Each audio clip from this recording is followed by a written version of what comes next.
In this presentation, we're going to look at the balance of payments, and we've got a balance of payments table, a summary table here in front of us for Australia. So let's have a look at the column on the left for the financial year 2010-11. And the first thing that you need to realise about the balance of payments is that it records any transaction involving an Australian and a foreigner.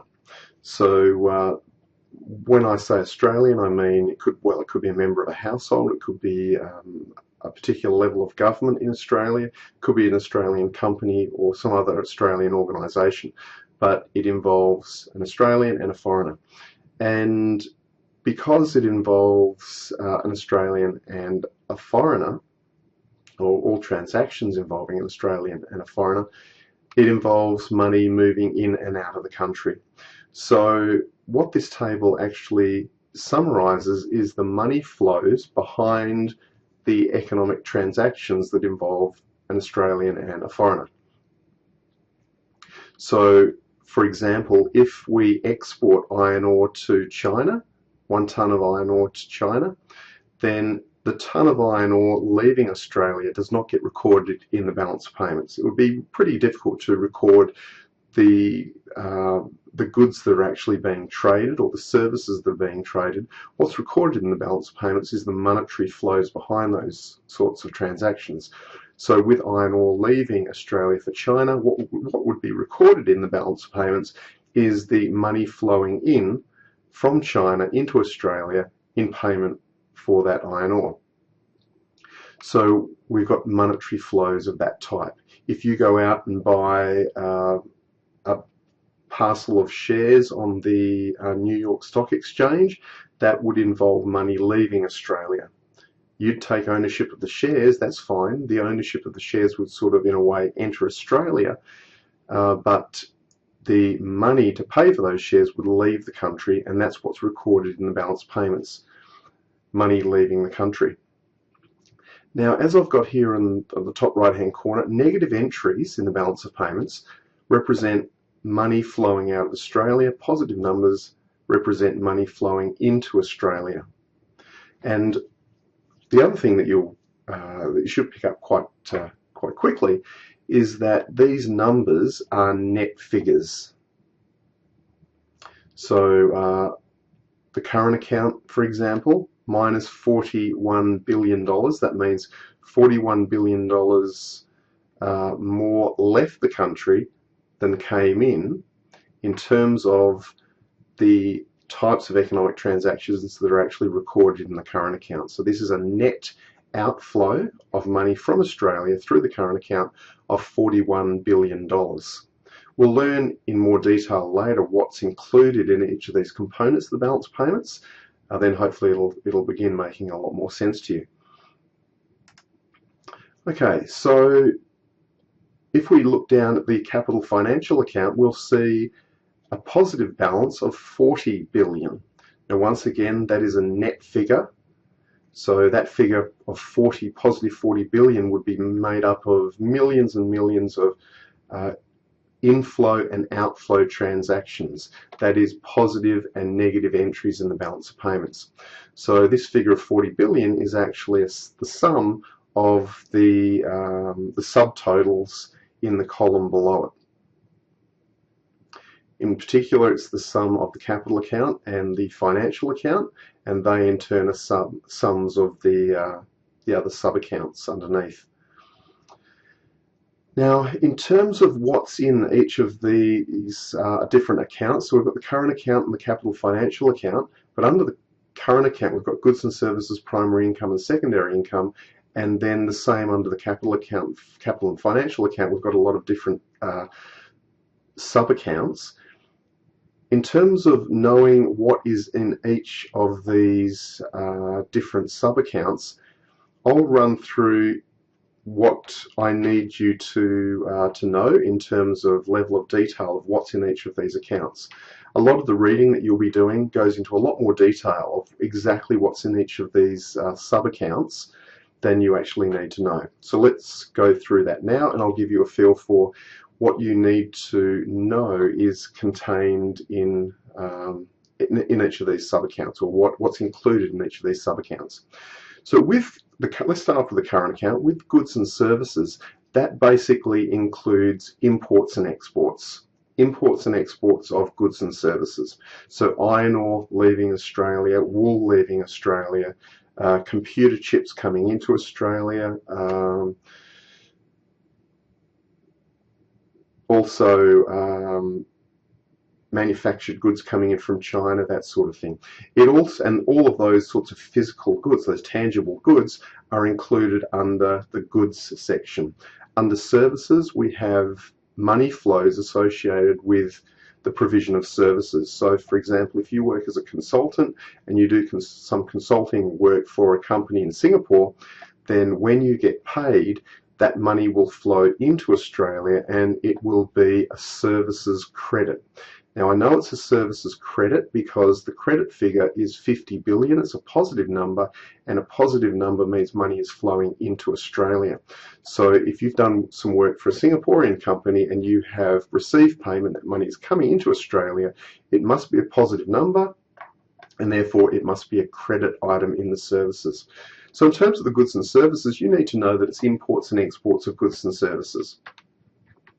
In terms of primary income, what's included in there, the main items in Australia's case, are interest payments on foreign debt and dividends payable to foreigners who own domestic shares. So for example, primary income debits, we've got for the first column minus 98.91 billion. Now that is a negative entry. It must mean money is leaving Australia, so that must be interest payments on our foreign debt and dividend payments to foreigners who own Australian shares. Now, certainly there's other transactions included in primary income apart from interest payments on debt and dividend payments on shares, but just for the purposes of this course,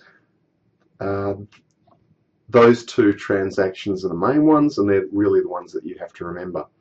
Primary income credits, that is a positive 45 billion, that's money flowing into Australia. That must be foreigners paying us interest on money they've borrowed from us as Australians, and foreigners paying us dividends on any foreign shares we hold. Secondary income, it's quite a small, we're talking about quite small subtotals under secondary income. It's mainly things such as transfer payments. One example is if someone works half their life in, say, the UK, in England, then moves to Australia, they will be, when they retire, eligible for the UK pension. Now, that inflow of money will actually be recorded under secondary income as a credit. So, do a little bit of reading about what's in secondary income, but I certainly don't need you to list all of the different types of transactions that are included in secondary income. So just quickly, goods and services are just imports and exports of goods and services. Primary income, interest payments and dividends, and secondary income, just other a range of other smaller transfer payments. Then we go down to the capital financial account. In the capital account, you'll see that the balance is very, very small. The numbers are very, very small. And in fact, for some periods, there are no numbers at all, just missing entries.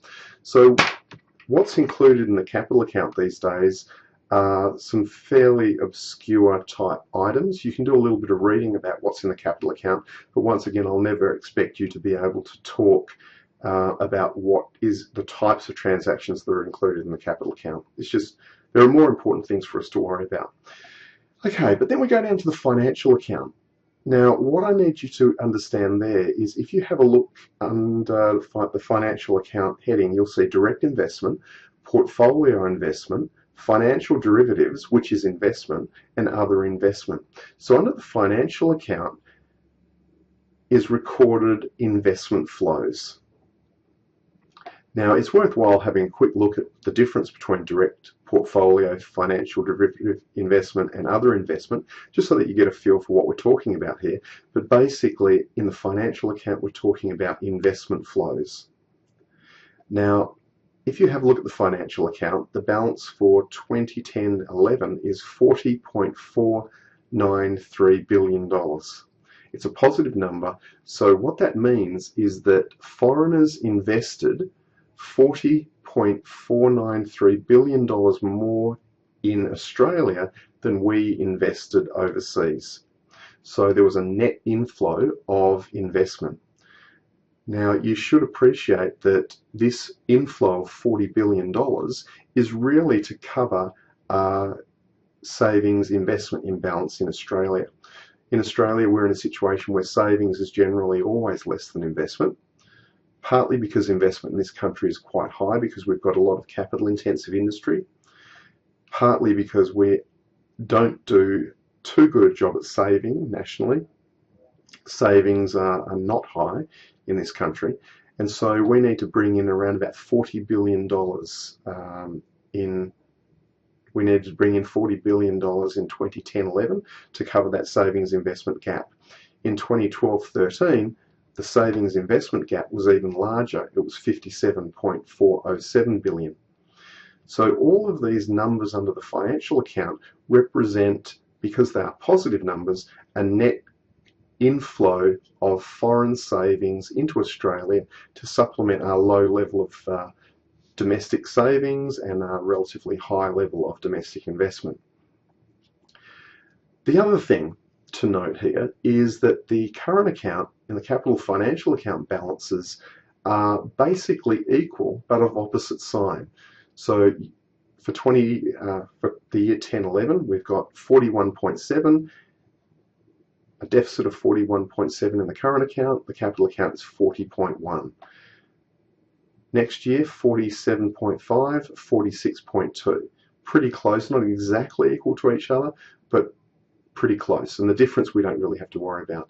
And the current account here, 57.7 and basically 57. So those numbers are almost the same. The balancing item is just net errors and omissions. So basically things that we either couldn't count or were excluded for some reason, or just errors in the calculations. But theoretically, there is a good reason, and we'll deal with this later on in the course, why the current account and the capital financial account should offset each other. Just think about it in the following way. Through the capital financial account in the year 2010-11, we had $40.177 billion enter Australia. Now, if we were in a situation where that amount of money, $40 billion, entered Australia, and then $46 billion entered the following year, and then $56.954 billion entered the year after that, and that money just stayed in Australia, and it was a net inflow, then that would be very, very inflationary, having that amount of money entering the country. So it's convenient that when $40.177 billion enters Australia in 2010-11 through the capital financial account, virtually an equal amount of money flows back out through the current account. That really does take pressure off the domestic economy from external trade in goods and services and assets. So because the inflow of money is offset by a matching outflow, we don't get this build-up of additional money within the domestic economy, and there's basically less of a threat that way